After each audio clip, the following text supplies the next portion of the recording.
colocou as placas QR mediante as cales podedes acceder a toda a información sobre o noso traballo do roteiro polo barrio de Colla a través da rede. Tamén temos os dípticos, como vedes en eles se fai, digamos, un resumen de todo o noso traballo, da toponimia, da historia, do que consistiu o traballo e que Eduardo tamén tan xenerosamente contribuiu na parada sobre a Colla antigua e medieval. Podemos empezar, entón. Boa tarde a todos. En primer lugar, tamén parabéns ao profesorado do Colla 2, non? Que a verdade é que houve moitísimos meses de traballo en facer todo eso, non? Moitas veces, non sei, como pai o digo, tamén acusamos os profesores de que non fai nada, non sei que tal. Aquí hai moitísimo traballo, moitísimas horas, bueno, todo polo ben tamén dos rapaces, non? Moitas veces parece que Colla é un barrio super desestructurado, non? E eles superan tamén buscar, incidir, ensinar aos rapaces todo o que ten Colla, que ten moitas cousas, non? Eu estivo colaborando, como dixo Ana, coa parte de historia e de arqueoloxía, non? Bueno, referente a historia de Colla, a verdade é que parece que Colla é un barrio moi novo, non? Sobre todo, xente que é de Colla de sempre, que se di, que leva toda a vida vindo aquí, saben que non, non? Pero xente que ven de fora, mellor pensan que é un barrio que surdiu nos anos 60, que é verdade, é un barrio que surdiu nos anos 60, pero tras deso hai centos de anos e miles de anos de historia, non? Eu sempre, son outras charlas que tuvimos tamén con rapaces, lle dicen que pensaran nunha cousa, non? Que tiveran sempre presente unha cousa, como o espacio que temos, o entorno que temos vai cambiando, pero en realidade o espacio é sempre o mismo. Me refiro, hai 100 anos este instituto non estaba, pero aquí había unhas terras de labor que se chamaban as presas. Hai 200 anos non estaba, pero bueno, sempre viviu xente aquí, non?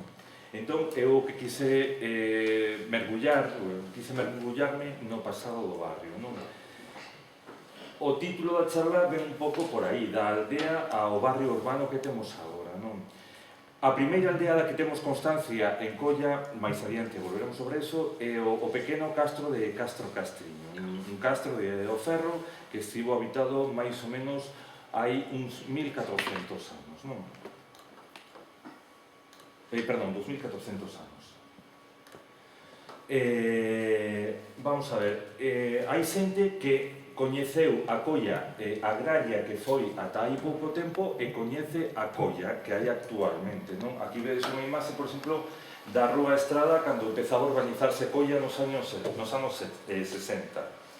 Vedes como era un paisaje totalmente agrario e comenzaban os novos viais, as novas infraestructuras de comunicacións, non? Isto é a Avenida Florida, a fábrica de Reimann, unha visión da Plaza de América co inicio da Avenida de Castelao, e esta foto gústame moito porque aquí si se pode ver fosilizado na paisaxe esa Colla, o tránsito de esa Colla antigua a nova Colla que ia surdir, non?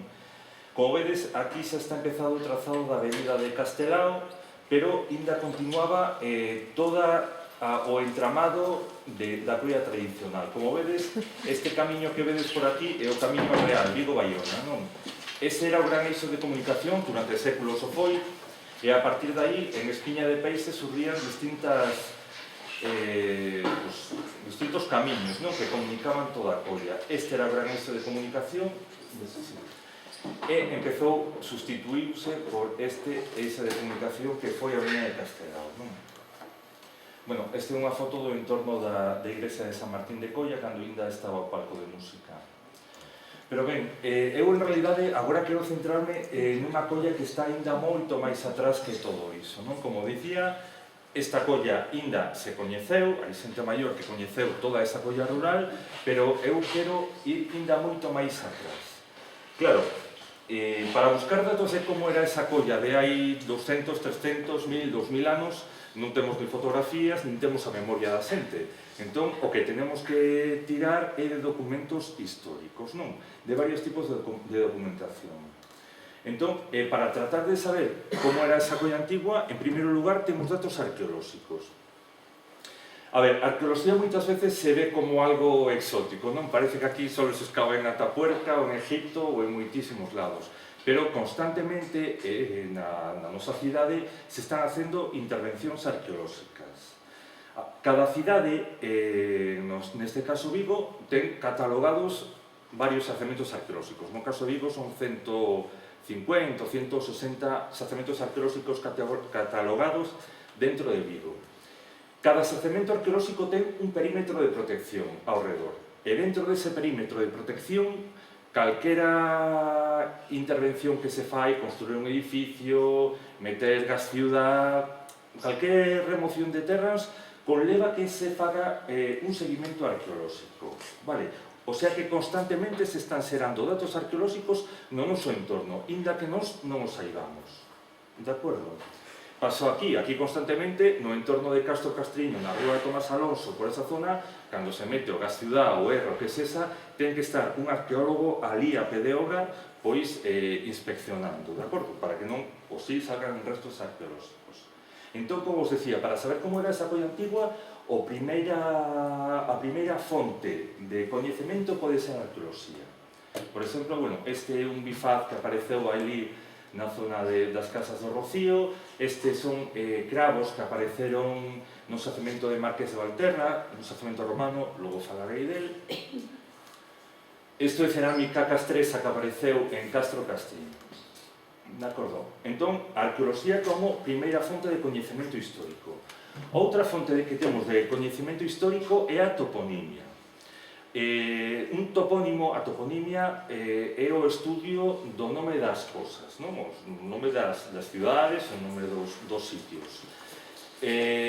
O nome que ten os sitios non é casual, os sitios se chaman dun xeito porque sí. O que pasa, claro, nós vivimos nunha sociedade urbana e agora todo eso xa está moi modificado. Nós nos orientamos polo nome das rúas, pois a rúa Bayona, a rúa non sei que.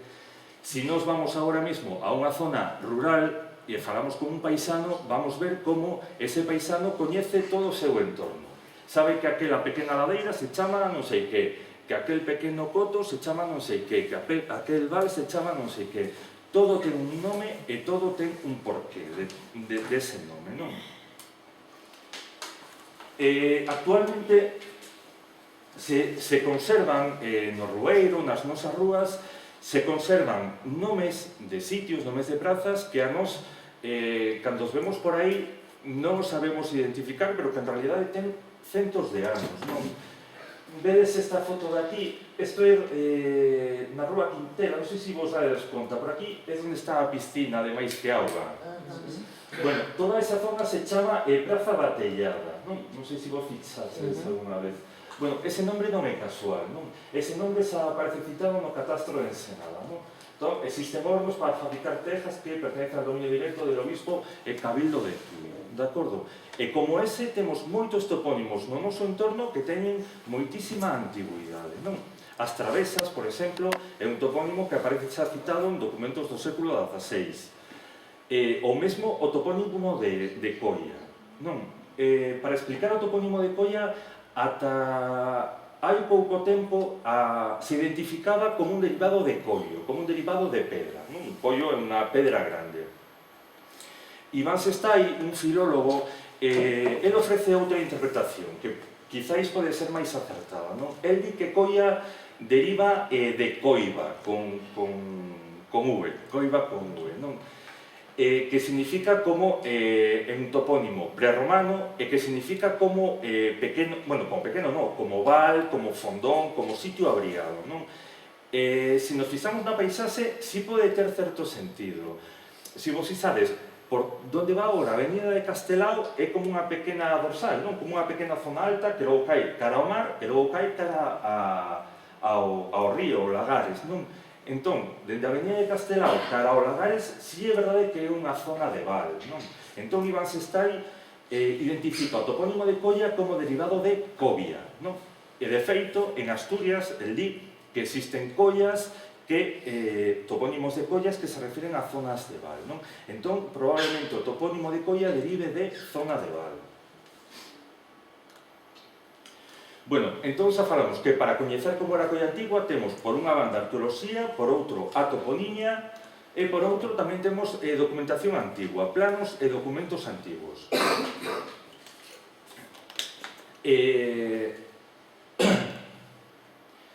As primeiras mencións que hai de Colla en documentos son do século XIV e hai alguna mención tamén un pouco máis oscura que do século XIII, non? Entón, no século XII, no século XIII, Colla xa estaba sentada como unha realidade, como unha entidade. Vale, este, por exemplo, logo volveremos a este documento. É unha donación que fai o rei Enrique de Trastámara a un bispo, o bispo Juan de Castro de Tui. Entre moitos terrenos que lle doa, fala de, outros sí vos damos, el coto de Colla con su bailía, logo retomaremos o tema da bailía, que foron da, bueno, non sei que foron da orde do Temple, non? Entón, este documento nos está dicindo do século XIV que Colla foi unha bailía templaria. Cando falemos da Idade Media, volveremos co tema da bailía templaria, non? Por agora os adianto que, bueno, sí probablemente houve un asentamiento templario aquí en Colla, pero, bueno, tampouco pensedes que é como unha película de Antena 3 ás 5 da tarde, non? Que salen os templarios, uns tipos aí con espadas moi grandes, non? Logo falaremos de como era a Colla templaria. E, bueno, no outro documento, por exemplo, este de 1750, do Catastro de Senada, donde tamén, interrogatorio a feligresía de San Martín de Colla, non? Outro tipo de documentos para saber como era a Colla Antigua, aparte de documentos escritos, poden ser documentos planimétricos, planos, non? Este é un plano de 1907, é un plano de Ramiro Pascual. Este plano chega, esta sería a parte máis da baixo do plano, non? Esta zona si sería a Colla. Este é un pequeno rochedo. Aquí, nesta zona é onde hoxe estaría o Pazo de Congresos, non? Por aquí viría a Avenida de Beiramar, o Pazo de Congresos máis ou menos quedaría por aquí, e deste rochedo para baixo sería o Areal de Colla, e deste rochedo para arriba sería a Praia de San Francisco, non? Logo retomaremos de novo e veremos como este rochedo era o límite norte da Colla histórica. Vale, entón, volvo para atrás. Para saber como era a Colla histórica tenemos fontes arqueolóxicas, fontes toponímicas e fontes documentais. Ben, cando falamos agora de Colla, falamos de un barrio urbano, pero en realidade tampouco ten a mesma entidade, ni a mesma extensión da Colla da que estou falando agora, da Colla histórica, non? Agora mesmo, Colla perdeu toda a entidade administrativa. Sabedes que en Galicia hai entidades administrativas que son as parroquias. Non me refiro a parroquias eclesiásticas, me refiro a parroquias como entidades administrativas. A parroquia de Alcabra, a parroquia de non sei que, tal. Hoxe en día, Colla non ten esa entidade de parroquia administrativa, senón que foi absorbida pola parroquia de Vigo. De acordo? Entón, cando estou agora a falar do coto de Colla, da Colla histórica, da Colla tradicional, estou falando dun territorio que era moito máis amplo do que nos agora concebimos. De acordo? Para que os fagades unha idea, esta sería a extensión do coto de Colla, da Colla tradicional, dende que a coñecemos en documentación do século XIII ou século XIV ata finais do XIX ou principios do XX, non? Cando empezou a desmembración das distintas parroquias. E a parroquia de San Martín de Colla pois agora quedou en un reducto pequeno, non? Entón, hai un documento na Catedral de Tui, un apeo do século XVI, no que aparece o deslinde de Colla. E é sorprendente, porque en ese documento do século XVI como digo, aparece un deslinde de Colla xunto a nomes que, claro, hoxe en día non son identificables, non? Porque di, pois o límite non sei que vai da viña que ten fulanito a, non sei, ou a Penedo non sei que. Claro, esos límites non os podemos ver agora, pero, en cambio, si aparecen topónimos que actualmente usamos. Por exemplo, Travesas, por exemplo, Teixugueiras. En Navia, Teixugueiras, hai unha rúa, pois é un topónimo, é un camiño moi antigo que agora se asimilou no barrio de Navia, pero que un topónimo que xa aparece no século XVI. Aparece tamén a Belaíde, que é a forma antigua de Balaídos, de acordo? Entón, por todos esos topónimos antigos podemos saber como era o límite de Colla. Rápidamente vos diría que Colla, a Colla tradicional da que estou falando do século XVI, arrancaría aproximadamente onde hoxe está o Pazo de Congresos, onde no plano ese 1907 aparecía ese Penedo, non? Que falaba. De aquí subía máis ou menos ata a Rúa López Mora. Da Rúa López Mora chegaba aproximadamente a onde está a Plaza da América. De aí baixaba ata Cataboi. Cataboi sí, un topónimo tamén antigo, do século XVI. Cataboi sería de Colla, e de aí baixaba ata a ponte medieval de Balaídos, non? A ponte que está aí en, supoño que a coñecedes, non? Preto do Parque de Castrelos. O límite sur desa Colla tradicional sería o río Lagares. Entón, seguindo o curso do río Lagares, estaría todo o límite sur da Colla tradicional. E chegaríamos a ponte que limita con Comesaña, de acordo? Logo, daqui subiría para arriba, o que falaba na zona das Teixugueiras, da actual Teixugueiras, estaría o límite, e seguiría pola actual Pardaíña ata desembocar aquí en Alcabre, non? Non recordo como se chama esta zona, pero bueno, que está a esquerda da ponte que leva ao Recheo. Este sería a extensión da Colla tradicional, de acordo? No século XVI estíndese Bouzas. Bouzas, bueno, este coto de Colla era a parroquia de San Martín de Colla, digamos, tiña a jurisdicción eclesiástica por todo este coto de Colla, non? No século XVI estíndese a vila de Bouzas, non? Había problemas, había unha pequena capela ali, e, bueno, os boucenses queixábanse que tiñan que ir a misa a San Martín de Colla, non sei que, entón lle piden ao obispado que faga unha parroquia nova, e de feito se fai a igrexa de San Miguel de Bouzas, non? E logo, xa a finais do XIX e a principios do XX é cando se empezan a extindir as distintas parroquias, non? Entón, toda esta colla histórica do coto de Colla que aparece na documentación medieval, que se asimila a parroquia de San Martín de Colla, toda esa colla tradicional fragmentase, non? Entón, actualmente non queda nada. Colla, como os decía, como parroquia administrativa xa non existe, e como parroquia eclesiástica únicamente queda o reducto de San Martín de Colla, pero logo está San Antonio da Florida, o Cristo da Victoria, non sei, que está toda fragmentada, vale? Entón, esta é a extensión da colla histórica. Ben, como vos decía ao principio, temos indicios de xente, de persoas como a nos habitando en Colla dende hai miles de anos, vale? Ahora vamos a facer un repaso dos restos arqueolóxicos, dos restos históricos que hai de todas esas xentes que viviron aquí. Ben, os primeiros indicios que temos de restos humanos en Colla, en realidade, son moi pequenos, non? Hai un bifaz e un fendedor, son estas pedras talladas en sílex ou ben talladas en cuarcita, non? Ferramentas de man. Si apareceron un par delas, na zona de onde estaba Larsa antes, na zona do Rocío, non?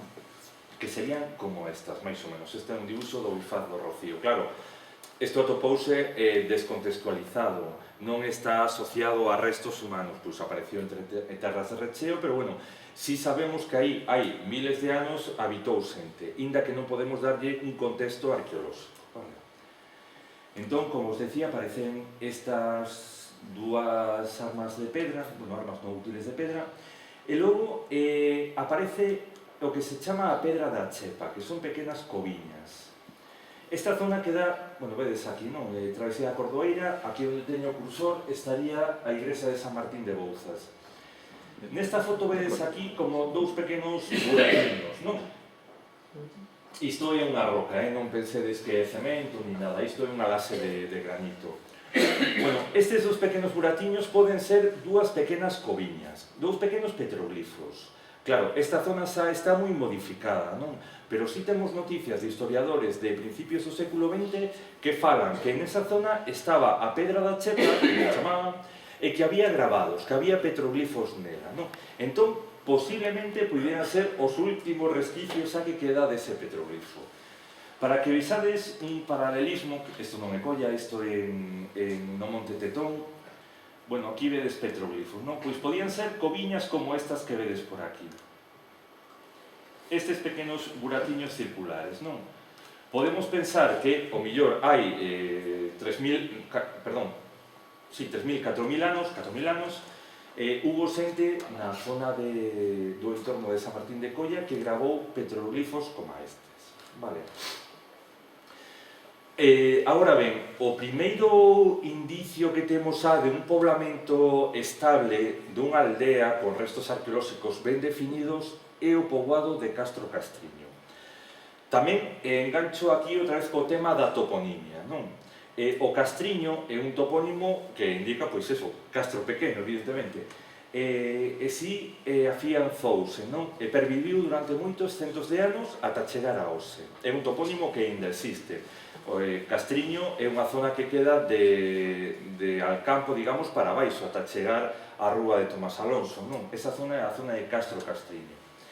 Ben, pois aí, hai uns 2400 anos, había unha pequena aldea castresa, non? Isto si temos claras evidencias arqueolóxicas. Había unha pequena aldea castresa, como vos decía, da Idade do Ferro. Isto é unha foto aérea do ano 57 e máis ou menos, isto é a Avenida de Beiramar, non? Isto é Tomás Alonso, por aquí, e esta máis ou menos sería a extensión que tiña ese pequeno castro, Castro Castriño. Claro, era un castro costeiro, estaba pegado ao mar, non? Agora si está un pouco modificado todo iso, al menos toda esta zona de aquí si son recheos, bueno, evidentemente todo isto son recheos. Entón, era unha pequena aldea de agricultores, de gandeiros, tería moita importancia tamén na xente que vivía no Castro Castriño a recolección de mariscos, vale? A recolección de mariscos, probablemente mariscos de arrocha, non? Isto é unha foto de cando se fixeron unhas sondaxes, unhas catas arqueolóxicas no ano 95. Lembrade tamén o que vos decía ao principio, que cada xacemento arqueolóxico ten un perímetro de protección, cando se fan remocións de terras para facer edificios ou que fora, hai que facer catas arqueolóxicas ou excavacións arqueolóxicas, aquí tamén pasou, non? Entón, se fixeron no ano 95, penso que foi, no 96, se fixeron catas arqueolóxicas e se descubriu, bueno, se confirmou que existía o castro, non? Claro, diredes vos, bueno, e que pasa? Logo construíron uns edificios por riba do castro? Non, o que pasou que na zona na que se conservaban os restos quedou en zona verde, e os restos que apareceron quedaron cubertos pola terra, non? O millor vos pode parecer unha solución un pouco extrema, non deixar os restos á vista, non? Pero, bueno, é algo que se sole facer e tampouco é unha mala solución. Non sempre se poden coller os restos que aparecen nunha excavación arqueolóxica e musealizarlos, non? Porque require moito esforzo, moito gastos de mantenimento e moitas veces os restos que aparecen tampouco teñen unha entidade aí moi espectacular, non? Aquí, concretamente, no Castro Castriño apareceron restos dun par de vivendas circulares, apareceron algún pavimento de pedra de terra compactada, restos de folgadas, non? Entón, unha boa solución que se pode adoitar neste caso é facer un tapado especial, evidentemente, e os restos quedan baixo zona verde, non? Entón, non hai ningún problema, se conservarán, Deus queramos, 2000 anos máis se fai falta. Entón, bueno, si serviu para extraer datos científicos a excavación. Se sabía eso, que era unha pequena aldea de aproximadamente entre media e 1 hectárea, non? O millor non os parece moi grande, os parece un castro pequeno. Pero, en realidade, a maior parte dos castros que hai en Galicia, se pensa que pode haber en torno a uns 5000 castros en Galicia, a maior parte dos castros eran aldeas moi pequenas, deste tamaño, unha, dúas, un castro de 3 hectáreas, esa sería moi grande. O que pasa que tamén nos estamos acostumados a ver os grandes castros que visitamos, pois Santa Tegra, o Castro de Vigo, Troña, que eses xa eran case que protocidades, non eran case que cidades, non eran aldeas agrícolas como poden ser estes castros, non? Entón, quedaremos con eso. Normalmente, os castros da Idade de Ferro eran aldeas que non solían sobrepasar 1 hectárea de extensión. Bueno, na excavación apareceron evidentemente restos de cerámicas, restos de serras. Isto é un fragmento, non, é unha doa, unha conta de collar, non? Este castro resultou moi interesante, ademais, cando se escavou, porque apareceron moitísimos restos de cerámicas púnicas. Vale? Cerámicas, ánforas púnicas que trouxeron comerciantes chegados de outras zonas do Mediterráneo. Tedes que ter en conta unha cousa, que ao principio os decía que o castro estivo habitado durante 2 séculos, entre o 4 a.C. e o 2 a.C. É o momento álxido do comercio púnico, non? Os romanos, digamos que sí se andaban por aquí, pero ainda non chegara a explosión, non? Do comercio cos romanos. Vale. Bueno, estivo habitado, como vos decía, durante 200 anos aproximadamente, e abandonouse no século 2 a.C. É un fenómeno que se ten observado noutros castros do entorno, no castro da Illa da Toralla, bueno, noutros castros que se escavaron na ría de Vigo, obsérvase como no 2 a.C. empezan a abandonarse. E coincide ese abandono co auxe do castro de Vigo. Vale, parece que o castro de Vigo empeza a recibir as poboacións de todos estes pequenos castros que hai ao longo da ría de Vigo, non? Chámase un proceso de sinecismo, de absorción, por parte do gran castro de Vigo, non? Bueno, esta lámina en realidade é do castro de Vigo, non? Da musealización. Pero, bueno, sirve un pouco para que os fagades unha idea como podía ser o emplazamento do castro castriño. Nunha pequena zona, nunha pequena, non sei, península, un pequeno esporón que se adentra no mar e nun castro evidentemente marino. Vale. Bueno, de época tardorromana tamén temos restos arqueolóxicos. Temos, por unha banda, restos descontextualizados, como os falaba antes das pezas líticas, bifaces, tal, que aparecen, digamos, non asociados a restos arqueolóxicos. Aparecen restos de tégulas, as grandes tellas que usaban os romanos, na zona de Balaídos, no entorno de San Martín de Colla, aos pés do castro de Castro Castriño, aparecen ánforas tamén en zona de mar, e logo hai 3 xacementos, 3 vilas romanas dentro do territorio da Colla histórica. Un queda aquí xusto no límite, que é o xacemento romano de Marqués de Valterra, o xacemento romano de Bouzas e o xacemento romano do Civinchal. Ben, empezo polo primeiro, o xacemento romano de Marqués de Valterra. Este é unha foto aérea, este descampado que vedes aquí é onde agora está o Pazo de Congresos, vale, para que teñades aí. Aquí vedes como unha pequena zona verde, esta que teño aquí, vale. Nesa zona ainda se conserva o xacemento de Marqués de Valterra. A veces, cando dende o Concello limpian os noiros, os taludes, non? Deste pequeno... non sei, porque aparte é unha zona como que resalta. Cando o Concello limpia os noiros, se ven nos taludes restos de cerámicas, restos de muros incluso, que se metían para a estrada, e cando abriron as estradas, os cortaron todo, non? Entón, bueno, nesta zona se hicieron, non nesta zona, pero bueno, por aquí, se fixeron varias excavacións arqueolóxicas e apareceron restos desa vila romana que había aí tempo. Apareceron restos de serras, de novo, restos de cerámicas traídas do Mediterráneo, máis cerámica, un auros de oro, non? Unha peza de oro, cousa rara que só aparece, vale. Restos de ánforas, restos de cravos. Bueno, non vos lo dicen, eu estou falando de vila romana. Unha vila romana é como se agora pensáramos nunha granxa. É un paralelismo parecido. Habería unha casa máis ou menos noble, onde viviría o señor e a súa familia, e logo habería unha parte rústica, que se chamaba a pars rústica, pois dedicada a cultivos, sobre todo nas grandes vilas da meseta en España, non? Dedicadas a cultivo, e as vilas romanas galegas teñen moitísima vocación mariñeira. De feito, moitas aparecen piletas, cubetas de salazón para salar pescado, non?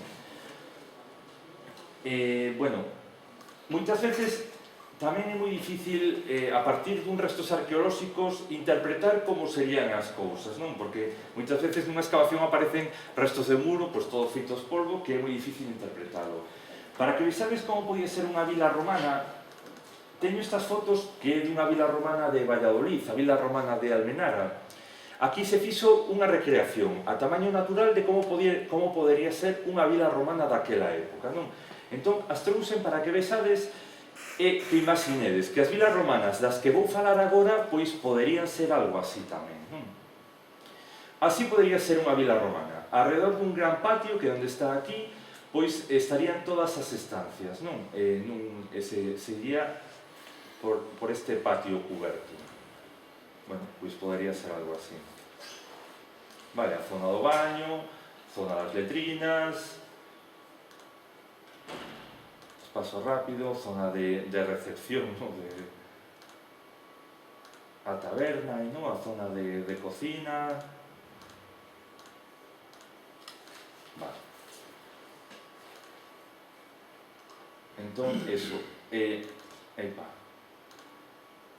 As vilas romanas da que estou falando podía ser algo así, edificios nobles onde viviría unha familia máis ou menos noble e que terían a seu servicio pois siervos, probablemente xa nesa época, e que explotarían económicamente o seu entorno, ou ben a través da agricultura, ou ben nas zonas das vilas costeiras, sobre todo estarían moi vencelladas ao mar. Outra vila da que falaba era a vila de Fiunchal, non? Aquí está a ponte esa que comunica co Recheo de Bouzas, e nesta zona de aquí tamén apareceron restos dunha vila, non? Tamén quedaría na linde oeste da colla histórica. E logo na vila de Bouzas tamén, e aparte isto está empezando a descubrirse. Hai anos, hai 15, 20 anos, había así como noticias como moi soltas, moi perdidas, de que había aparecido un resto romano en Bouzas, non sei que. Agora, tras aprobar o PEPRI, non, o planeamento que hai ali, pois están facendo seguimentos arqueolóxicos das obras que se están a facer, das rehabilitacións das casas, e están empezando a surgir restos romanos. E tamén vemos que son restos romanos que son moi parecidos aos que aparecen nos restos das vilas, non? É algo que, bueno, que terá que definirse nos próximos anos, pero probablemente neste esporón que había aquí, había outra vila romana, de acordo? Bueno, ao respecto da época medieval,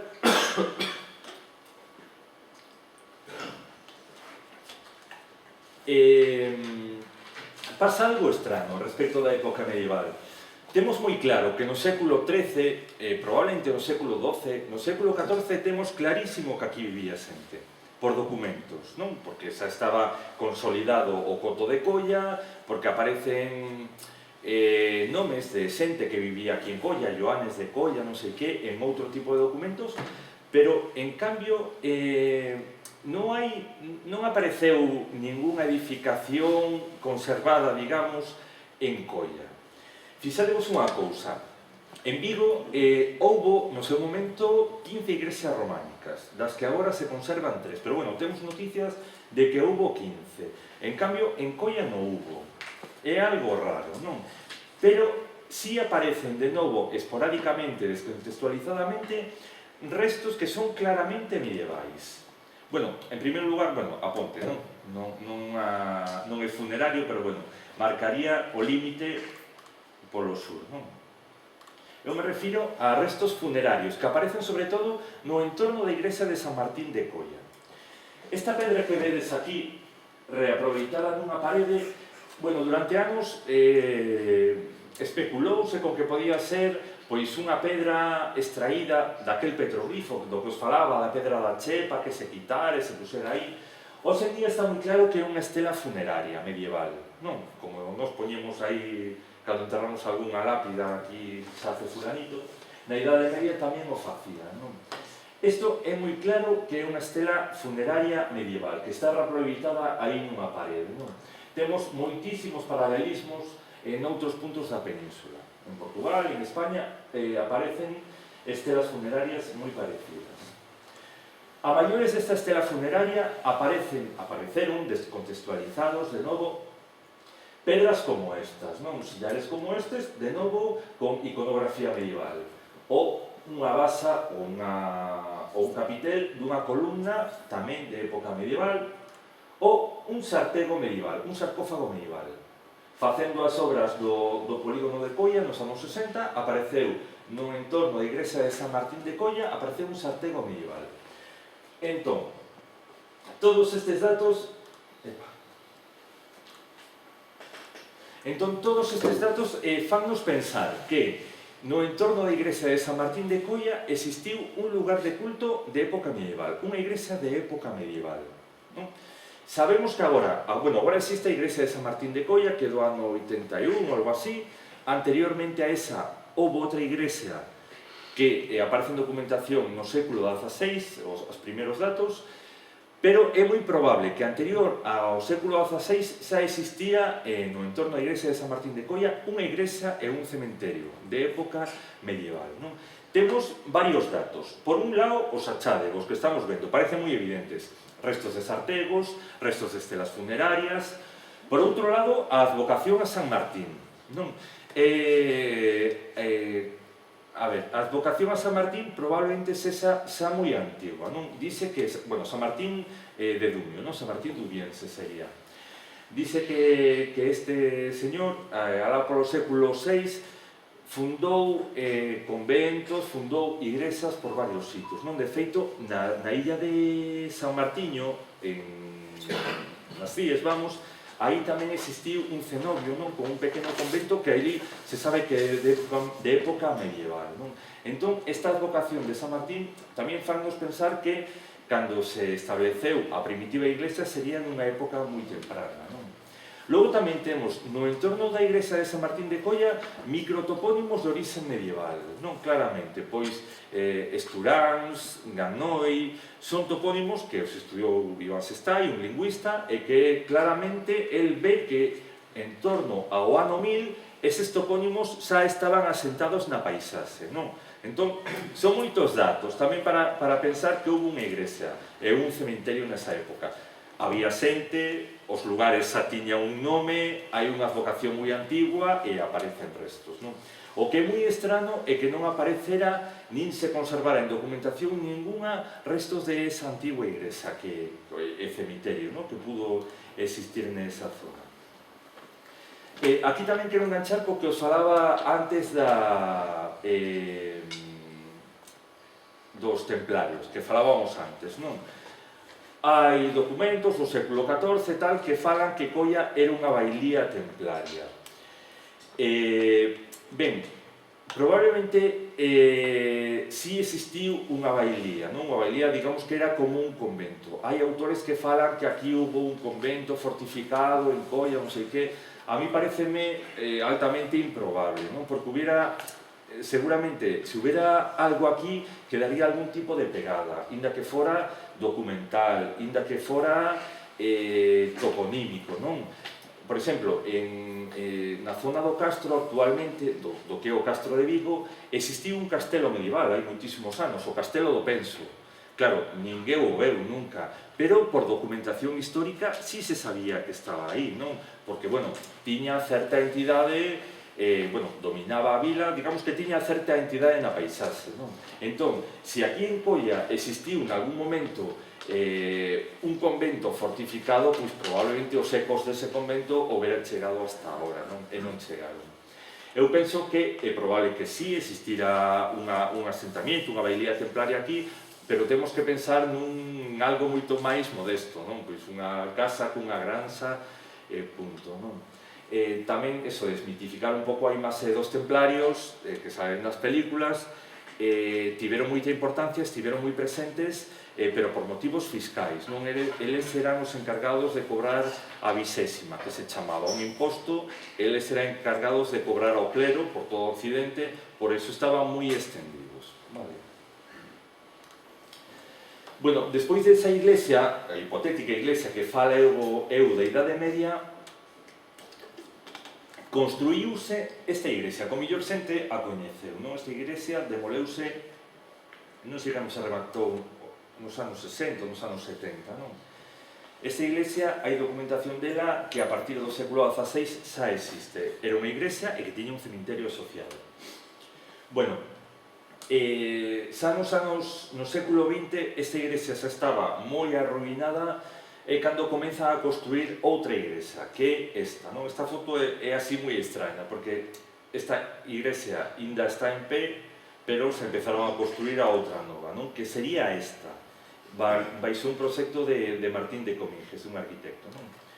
Entón, como os dicía, esta igrexa xa estaba en desuso, comenceuse a construir esta, pero nos anos 60 é cando se fai o plan parcial de Colla. Entón, paralízase a construcción desta igrexa, que iba a ser isto, e cando se construye a nova igrexa de San Martín de Colla, vale? Esta igrexa nunca chegou a rematarse.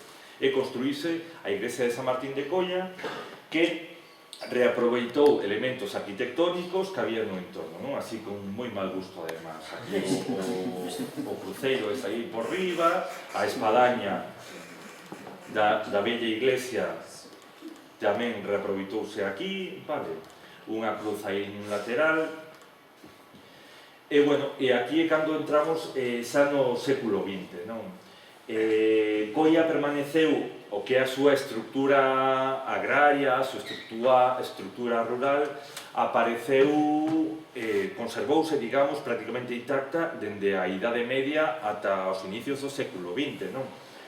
Entón, xa no século XX, cando se inicia todo o plan Colla, é cando xa cambia completamente a morfoloxía de Colla, non? E volvo a esta foto que puxo no principio. Esta morfoloxía tradicional de Colla xa rompeuse completamente, non? Trazouse a Avenida de Castelao e a partir dela pois distribuíse a Colla actual. De todos os xeitos, penso que tivemos bastante sorte de como se urbanizou Colla, tal e como a vemos agora, non? O proxecto foi encargado a Pernas, a un arquitecto que tivera, estancias en Chicago, estancias fora, non? O tipo si tiña unha mente moi aberta, non? Absorbeu toda a arquitectura moderna do século XX, pois a absorbeu e a plasmou, non? Entón, o que se plantexaba en realidad era a partir dun gran eixo que sería a Avenida de Castelao, non? Pois a partir de aí vertebrar todo o barrio novo que iba a surdir. E tivo a sorte, porque había visto noutros lados, proxectar un gran bulevar, non? Que é a actual Avenida de Castelao. E incluso na concepción dos pisos, non? Estos edificios, os pisos proxectou, non?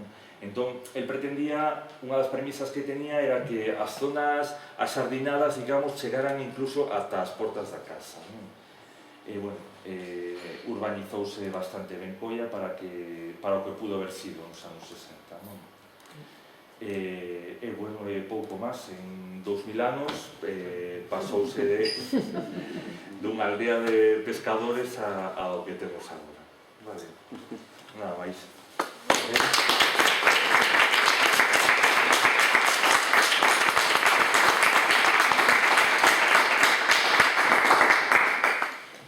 Alguna duda ou algo, pregunto? Se hai alguna duda, e a se contestar. Para os que chegastes tarde, que tedes os folletos do roteiro,